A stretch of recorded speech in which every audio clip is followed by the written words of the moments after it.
Hey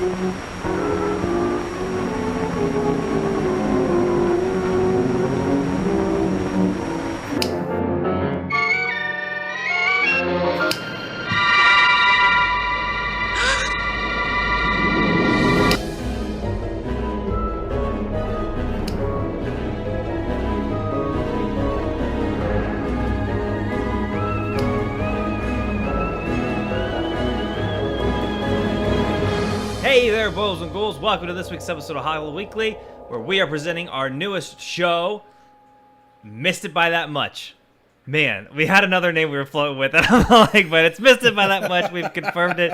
We're going to stay with that one. We will be going back to Hollywood Weekly next week. Yes. But we are just so excited. In fact, if you were in our live stream a couple weeks ago, you were there for the birth of, like, this. Yeah, it sort of happened in idea. real time. It was really exciting. The What- community was super supportive. What is Missed It By That Much? We are comparing the highest lows to the lowest highs in movies. Yeah, so we're going to be on the hunt for the worst thing that happened in a great film and the best thing that happened in an absolutely terrible film. And I really want to, by the end of this journey, kind of crown a winner. I'm picturing it as like the community votes on it, and then we decide what was the single worst scene to ever be in a flat out masterpiece, and what was the greatest sequence ever to appear in a Stone Cold shit fest. Bomb. But we got two movies this week. Well, wait. So I think we want to give a little background on why we're doing this, and I want to credit this one woman first. Just so the inspiration from this came from an article in Vulture, and the headline of the article was, "This one line from The Social Network plays on a loop in my head." It's by Hunter Harris. I highly recommend it. It's a great article. And she was talking about how there's this line in Social Network, which is legendary for its dialogue. Just like, it's Aaron Sorkin. The dialogue is, sparkling and witty. It's like modern Noel Coward, and the lines are so fluid and articulate. And she's like, every time I watch this movie, they get to this scene, and the Winklevi, one of the Winklevi, I don't know which one, turns and says, "Let's gut the friggin' nerd." And she's like, it's the worst line ever. What's it doing in this movie? And that's kind of like why we're doing this. We're like, that was so fun, because what was cool about it was I got to reappreciate Social Network from an article that was ostensibly bashing it, but wasn't really bashing it. And that's kind of the spirit in which we're launching this. So we're going to go on this journey. We hope you go with us. We're going to have a blast, and we need your votes. So we need to decide. You don't want the wrong thing to win. So, stick with us. We like winners. We do like winners, Picking and winners. apparently losers, because that's what's going to happen here.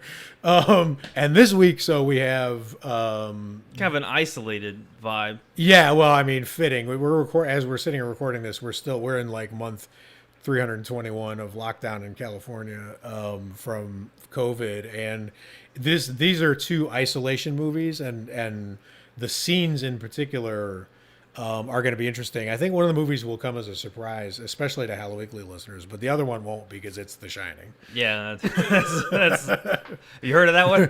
Right, exactly. You seen this one? Yeah, totally. The other But tell them about the others. The other movie is a great masterpiece. Maybe. I mean, it's not. I mean, it wouldn't be on this podcast if it was a great movie. It's not horrible, but but it's not. It's better than people think it is. It's better than people think it is. Maybe. Passengers. Passengers, yes. Chris Pratt, Jennifer Lawrence. Yes, indeed. Yes, indeed. That would. What, do you have like immediate things you want to jump into about these two movies and compare them, or do you want to give a little reason about why Passengers is even involved here? What do you got? Well, our string connecting these two are bar scenes. Yes. Those are the two scenes we chose were the bartender's scenes in The Shining and the bartender scene. And Passengers is very, very influenced by The Shining. I even think there's like shining carpet in the background. And there is. Even I was watching both of them today. They both have like the same color palette of like reds, yellows, and green. Like totally. Like that darker like cigar room. Absolutely. And let's be honest, they're both completely vacant bars with only two people in them. Well, maybe. Right, I understand. Maybe. But like two figures. I will say this though. I'm gonna jump in. Yes. Because there's like two bar scenes in The Shining. One was just him and Lloyd, and then the ballroom scene. There's like I think 2 or 3 in Passengers as he's getting more isolated, debating whether or not he's going to wake her up on this Yep. journey. But the bar scenes in Passenger are shorter. I did a time comparison. They're almost the same when you add them all Total? up together. Yep, total. I think the one I saw was I watched a highlight reel of all of Martin Sheen's. No, Michael Sheen. Michael Yeah, Sheen, yeah, Michael exactly. Sheen. Martin Sheen is. Martin Sheen from another Stephen He's- King classic, he's- Dead Zone, and the President. No, go figure. Jennifer Lawrence, her scene when he spills the beans, her acting on that though, woo, that still hold up. Like that's why it is the best scene in a movie that's like not that great. Yes. But her realizing that he gave her a death sentence, Yep. that still hold up. Like, because I Intense. only watched that movie once, like when it came on VOD, whenever it came out. Totally. But like that scene, like the look of her, like she runs circles around Chris Pratt acting, like in that movie. Holy Indeed. shit! Like she's just a phenomenal actress. Michael Sheen runs circles, groove circles, literally, He does. acting wise around Chris Pratt. And this is not. I'm not bashing Chris Pratt. I No, I actually lo- like him a lot, but it's Parks and Rec was great. yeah, it's just. I mean, what was happening here, and I'm glad you pointed out with J-Law because she really does a great job on this. Dude, she's really good. And you know what's funny is like I never saw Joy, the Mott film, but I've seen some other stuff. But like I always forget, like she's a really fucking good Yeah, actress. she's incredibly legit. She's in one of the most execrable movies to ever come out of Hollywood called Red Sparrow. And even as much as I hate that film, and I hate it with a passion, she's amazing in it. Like, she's just really good. Yeah.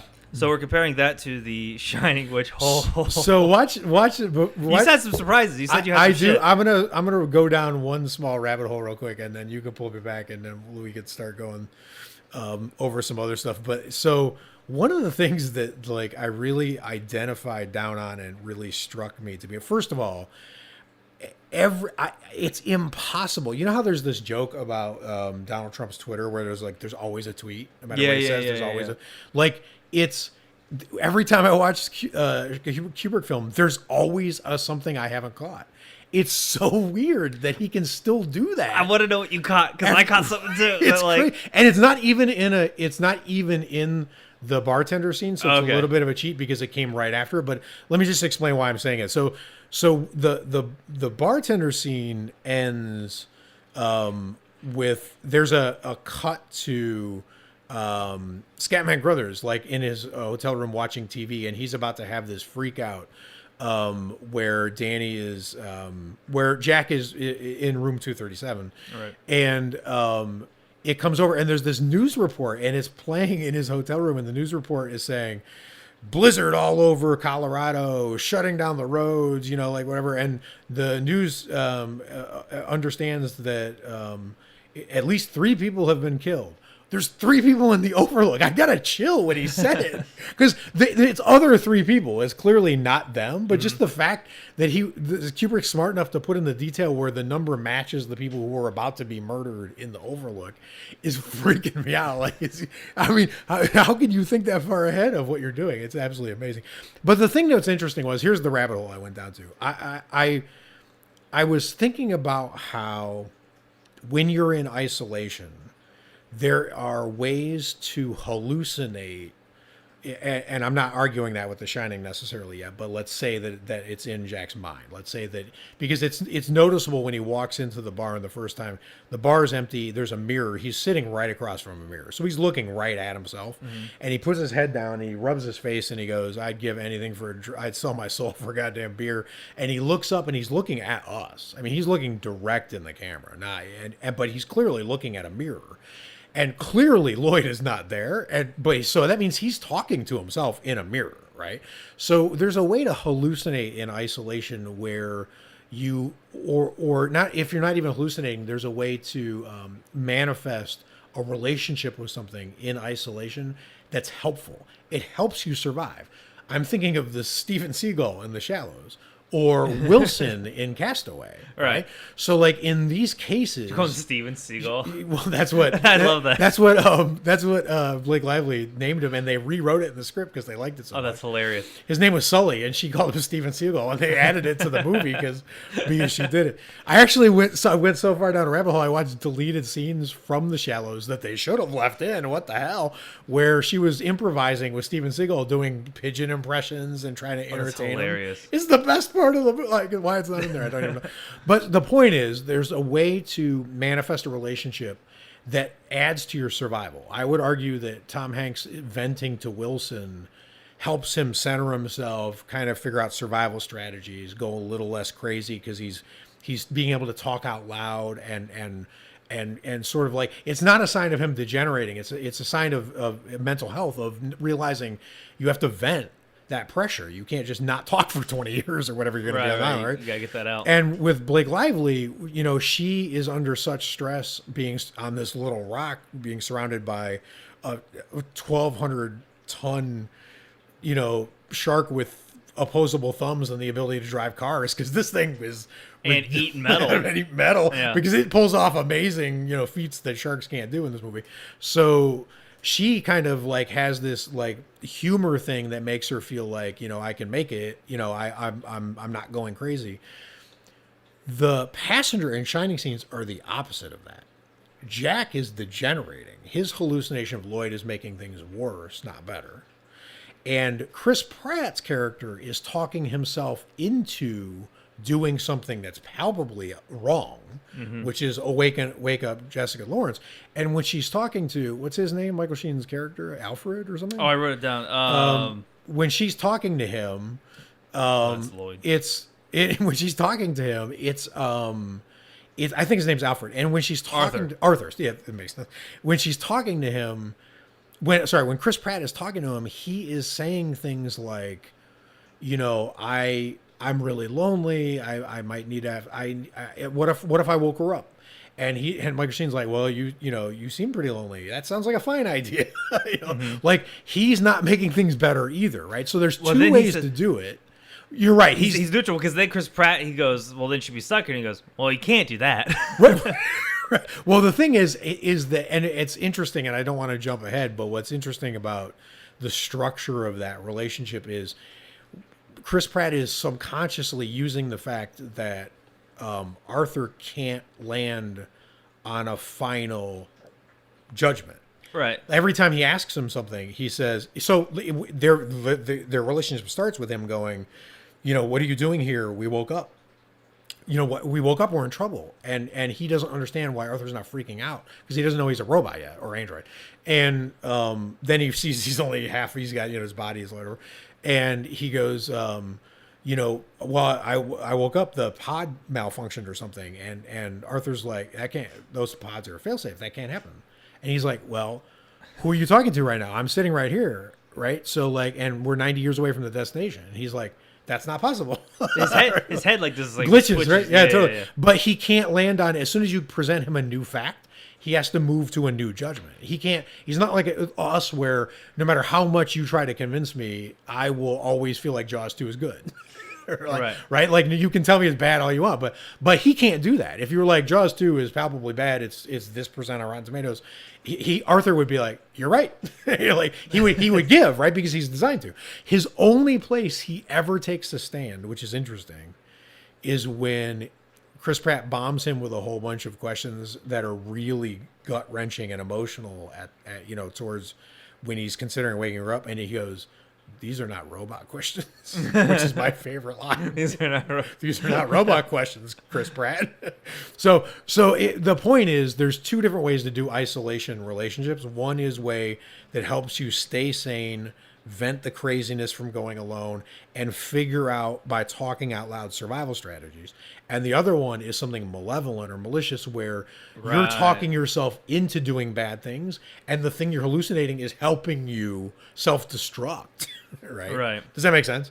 No, that totally makes sense. Like, they're polar opposite of each other. Exactly. They still kind of end with they do. And I mean, there's caveats here, which is, it's very, very possible that Lloyd is a supernatural force, and actually, well, you know what's funny? As I know, so you were talking about noticing new things every time you watch The Shining, yes. And the only thing that that stuck out to me this time, where like I was like, oh, I didn't think about that last time I watched it, is when he asks for a drink and he rubs his eyes and his eyes look up. The way he's looking when his eyes, it looks like he's seeing a ghost, and I was like, oh wait, is that leaning into the Lloyd thing? Right. Yeah, he looks spooked, and it's weird because there's absolutely zero explanation of why he knows Lloyd's name. Fucking right. Fucking right. There's no explanation. Everyone's Lloyd. He just looks up and goes, "Hi, Lloyd." And then later in his talk with him, he goes, I always told him you were the best of them. You're the best bartender from the Rockies to the coast to the this to that." And it's like they have a relationship, but they don't. And you're bringing me some Dr. Sleep content, I have a feeling. And that's going to be interesting because the bartender in that is played by a different person yet, right? Elliot from E.T. Right, Elliot. but as Jack Torrance, as Jack Torrance. not Lloyd. Yeah, that seems. So is Lloyd a placeholder that the Overlook fills with captured ghosts when it needs to use them? Or is Lloyd a bartender that Jack Nicholson's character knew and that he's hallucinating is there? Let's dive into this. This Yes. is the meat and potatoes. Okay. Of the Let's do it. the show. Yes. Why? One, do you think both scenes work? And do you think which one do you think works better than the other? I've been talking a lot. You go. I'll think about this. What do you Okay. think? So like I had some thoughts because rewatching the passenger scene, I expected The Shining just to crush it. Overall, it's not that bad. Like it's actually pretty good. Martin Sheen or Michael Sheen, whichever one. I'm just gonna I'm gonna deep fake his Just face. do Arthur. I'll do Arthur. Just do Arthur. Arthur. Arthur. No, so I was rewatching them, and really, there's only one cut in the passengers bar scene that I think is a real road bump and kind Really? of like What is Westy Eddie. So it's when Chris Pratt is sitting down at the end of the bar, and they're trying to show how much of an android Arthur is by him zooming around, and it does this camera movement where he like zooms past this way, and the camera like kind of goes like that, but you could see like they sped up the actual footage here, and Yep. and I then caught the same thing. yeah, and then it does like a hard cut to like a medium shot of Arthur. And It's so weird that you identified that because I was evaluating those scenes, rewatching them yesterday, and when I saw that the exact moment you're talking about, and I think it happens a couple times, but the one you're talking about, I remember thinking to myself, I'm watching a movie. yeah, It made me feel like I'm watching a movie. it reminded me of Took that feeling out. you get of when you accidentally walk into the wrong movie theater screening and the movie's halfway playing. And you're like, what the fuck are they watching? Like Right, that, like they're right. clearly watching a movie. Right. Like I got that, which is a weird feeling. I totally agree. But that was really the only weird thing. Now I do think if you have to compare the acting, one is Jack Nicholson being like the best Jack Nicholson ever. Oh, there's no. Chris Pratt, considering everyone, I'm including Lloyd, I'm including Jack Nicholson, I'm Yep. including Arthur, Yep. because I still can't remember Yep. which Sheen Talking. it is, and Jennifer Lawrence. I think Jennifer Lawrence acting during the big reveal, I think matches like power levels to The Shining, in terms of gut wrenching. I think it's definitely as emotional because I mean Stanley Kubrick was never legendary for emotions to begin with. So if you're Yeah. going to catch Stanley Kubrick on something, emotions where you're going to get them, right? So like that, I think that part makes sense. I think people underrate the bartender actor's acting in The Shining. He does a lot with a little. Dude, he's like scary spicy and mustard, big. Yeah. just like a little thin layer gives you that kick. Totally. That's what he is. Totally. I mean, because he's not doing a lot of facial expressions and he's not doing a lot of movements and he doesn't even get a lot of lines.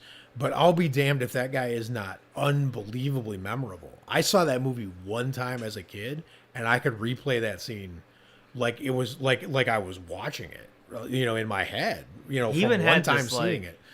He even had this look to him where it was like, I don't know if I trust that guy. Totally. I don't know if I don't know. Totally. Because the weird thing is when you're watching the scene, if no one goes into The Shining fresh anymore, obviously, except for you know if you're super young, but it's I mean, when you're watching The Shining scene for the first time, if you go in not knowing what's happening, my impression was that what was scary in that scene was what came before and after that you realize Jack's falling apart and kind of the music and whatever. Right. But I kind of felt like Lloyd was on Jack's side and was pretty friendly as friendly goes because, and I want to get to this because there's a bartender lingo and jargon that they use that I want to talk about for a second. But I came across as he was basically friendly in my kid brain, you know, when I saw The Shining when I was 12 or whatever. He didn't come across as even in the top 20 menacing people in The Shining, right? I would have listed a whole bunch of other people. The bear guy, costume guy, is more menacing than Lloyd to my kid brain. But when I Googled it, every still photograph that comes up of him is scary as shit. Yeah. He's got a glare to him, but it's not coming across when he's talking. But when you freeze him, He looks like someone from a Hammer film. yes, it's intense. It's like he's doing that no blinking Silence of the Lambs. Anthony. I wrote Hopkins down that his dialogue delivery is robotic. Connecting that shit right the fuck up. thing. Linkage. I'm all about the webs, brother. All about yeah. Okay, so that's true for sure. What else you got? I do want to wrap up the main show because we're trying to go for 20-minute episodes, but this one's gonna be a little longer because we got to dive in a little bit to Yes. Doctor Sleep. I think there was. If I had to pick which scene worked better, obviously it's The Shining, but I do think that Passengers is a lot better. I think that movie's going to age better over the years. I if I'm being think honest I think that's and it's weird because I sort of baited you into Passengers because I think it's better than people think it is, but I rewatched more of it Is that the last problem? night than the bartender stuff. And holy hell, they took a great idea. Oh. See, the problem is there are really good scenes in it, and it's an inherently interesting idea. Why it works. I have my answer. Da-da-da. Go for it. Because what we want to talk about is we're not really judging one scene against the other. What we want to do is it's almost, I don't know how you want to do it. Like, we didn't even talk about it in advance. If you want to number rate it or letter grade rate it or however you want to rate it, but, or like whatever rating in your head. Letter grades would be fun. But we don't do those. Yeah, I'm totally fine with it. But basically, you would want to be like, what's the grade of the movie and what's the grade of the scene in the movie? So right? let's do that. So, let me bring up the one thing that why one worked better for me over the other is the spaceship is really fucking boring in Passengers. Totally. Whereas the Overlook is a character itself. Absolutely. The spaceship just has no flavor. Absolutely. Like it has like the tech stuff where it's like playing basketball and like Dance Dance Revolution, but Terrible. and it's not like the ship from Alien. It's Terrible. not like Event Horizon. Yep. None of that. It's not like anything from Star Trek or anything like that. Nope. Like it just has no flavor, and I think that's why I think Spaceships should leak. Apparently, they need all the leak some water. It gives them steam. character. Yeah, some blip, blip, blip, psst. Your spaceship's got to break, and then we'll love it. Yeah, some shit's The only thing I remember about the entire spaceship is where they eat, because I liked the fact that he had the crappy food card and he was eating Lunchables the whole time, and she had the gold card where she was getting like caviar and whatnot. So I remember that, but I don't remember because the character of the thing. I just liked the scene, and then I remember when everything gravity flips. That was cool. Oh yeah, like the pool and all that. Yeah.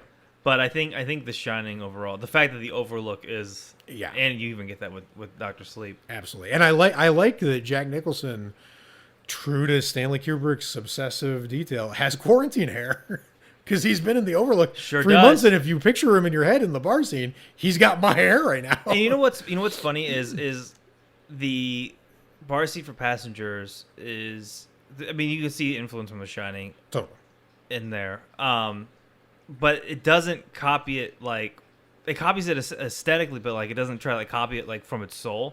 So like the Shining is like it has such a slow 2-mile-an-hour pace during there. Like once him and Lloyd start talking, there's not a lot of cutting back and forth. There's not like there's hardly. You're right. I think there's probably like maybe 8 shots total in there. And then when it cuts to Jack, just talking at the end, I think there's 2 shots of him. Yeah, and in the second Lloyd scene, it's really brief. I mean, there's barely. It's like your money's no good here, and then he gets up. I can't believe how unbelievably good Kubrick's sound design is for the clinking ice. I kept noticing the ice cubes clinking in that glass, and it was just unbelievable. You should Dude. edit that sound. Oh, it's over.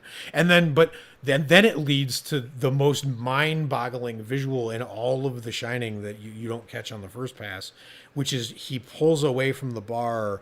He's about to bump into Grady and then go to the famous bathroom scene. Mm-hmm. And then as Jack Nicholson's walking, that girl with the weird bloody handprint on her dress walks by him. He swerves to miss her and hits Grady. It's like the hotel steering him to run into Grady because the creepy woman with the glorious jazz age dress. Go check out the scene because she's got this bloody handprint on her back, and it's I've seen super videos, creepy, yeah. right? So like, and that's it. That Lloyd scene, that second Lloyd scene, can't be more than a minute long. I mean, it's very brief. Wow. So it's a pretty brief thing. I just want to talk real quick about the bartender lingo because I find it fascinating. yeah.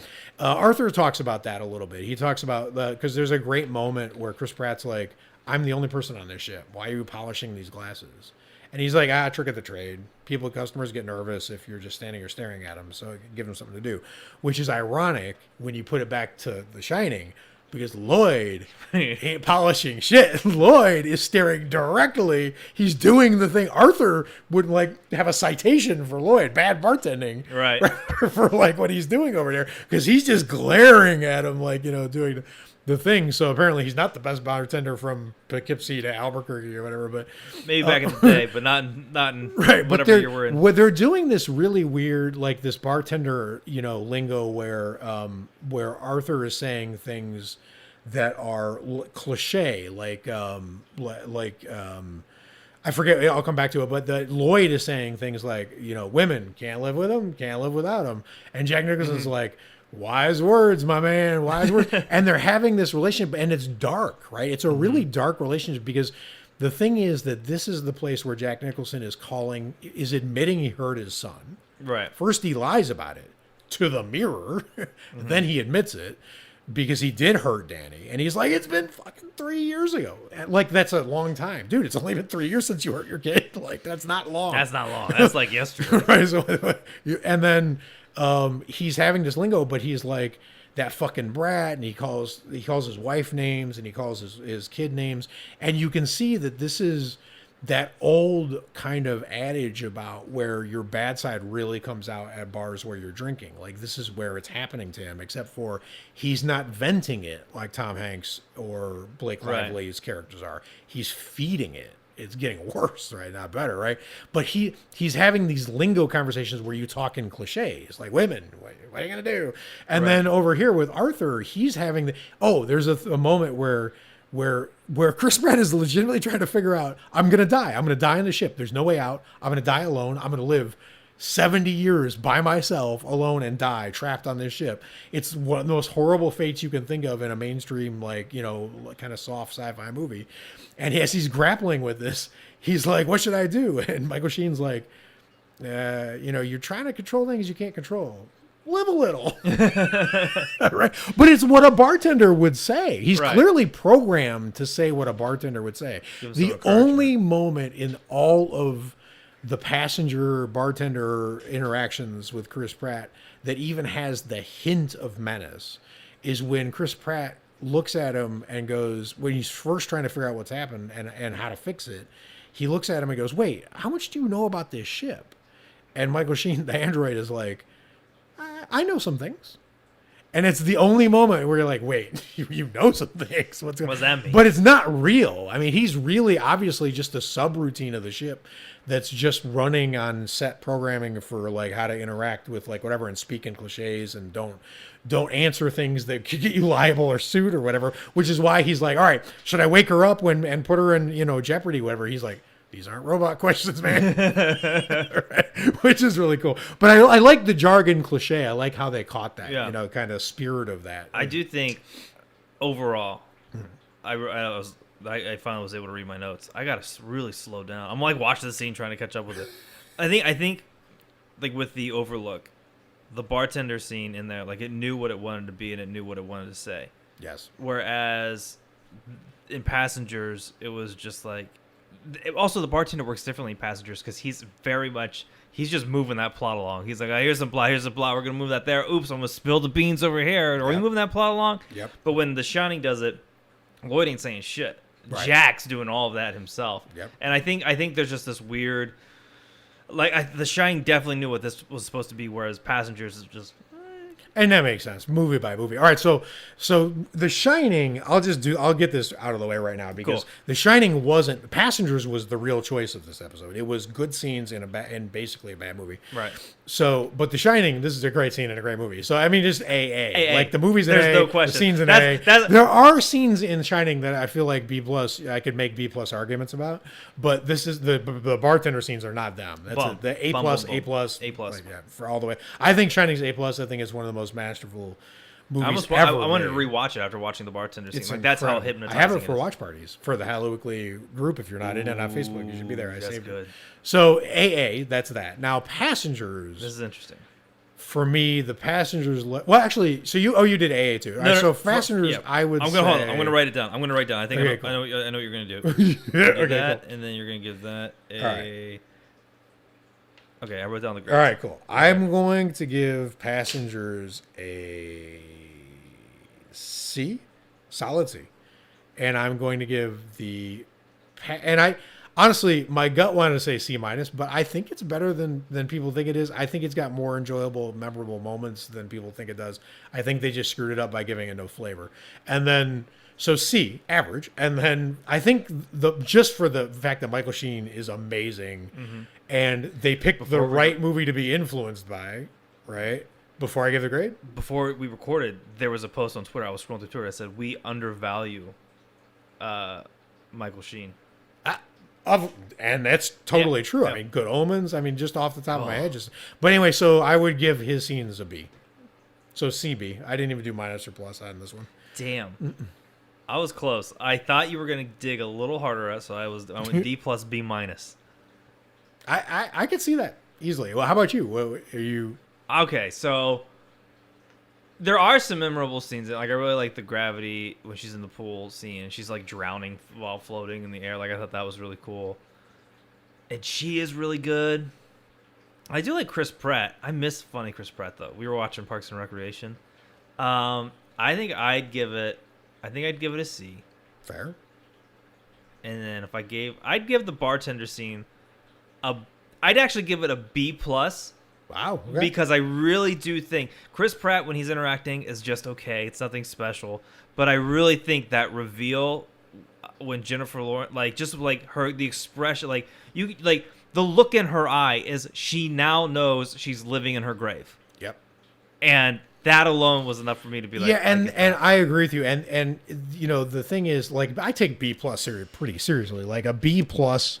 Yeah. You know, a B plus scene to me feels like something that you would find in like a Spielberg movie, right? Like, because let's be honest, most scenes in most movies are C or lower. So you know, the reason I didn't go higher is just because I didn't feel like even those scenes, really well done, had a lot of flavor, except for the big emotional moment.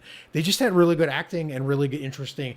The whole movie is an interesting idea. What I found was after I watched it, I forgot most of what happened in it, but I couldn't stop thinking about what I would do in that situation. So the movie wasn't so bad that it made me not so aggravated I couldn't think about it. And the idea is fascinating enough where I kind of got obsessed with it for a minute, right? So I feel like the movie did a good. It stayed out of the way of the idea enough to not kill it. So C. But the thing about these scenes, the reason I didn't give them a little higher was that what was around it. But I'll tell you, man, Michael Sheen, or Arthur as you know him, his details, there were these little acting moments where Chris Pratt would say something like really dark or really disturbing. There's this moment where he goes, man, the universe has a really sick sense of humor. Like, it sets you in a ship to a place you're going to die on the ship, you're never going to make it, and then the perfect woman's on the ship, but you can't even talk to her or wake her up or whatever. Like, what a fucked up world this is. And you see Michael Sheen's optimistic robot brain calculate what to say, find no example of what to say to that, and just get the tiniest little, like, don't say stuff like that, like, expression on its face, right? Like just by like a slightest move of an eyebrow or something amazing. He's so good. Yeah, I think I graded it right. I think you're right. I'll just sit with there. Well, we're excited that you're on this journey with us. We got a lot of interesting pairings coming up in the future. We're taking suggestions for pairings. So if you know of, we're workshopping this on the Hello Weekly network, and then it'll be a standalone podcast and video, entity when we release it from Hello Weekly. But for the time being, it's there. So if you message us on the Hello Weekly Facebook page or in the group, we'd be happy to take suggestions. If you know off the top of your head of an amazing scene that lives inside a bad movie, or a terrible scene or line or performance that sits inside a masterpiece movie, let us know your suggestions. We're happy to take them up. And we have one idea that we're toying with right now, which is the best scene in The Dark Knight versus the worst scene in The Dark Knight versus the best scene in Batman Forever, and I just can't wait for that. Like that, Saying it out loud sounds so insane. dude, right? Like, that, but that's an example of Yes. the kind of like crazy bullshit like we want to Totally, tackle totally. and compare. So, Totally. give us a review. We'd love you forever and ever. And until next time, stay scary. Watch a bunch of horror movies. Talk to you guys next time. Bye, guys.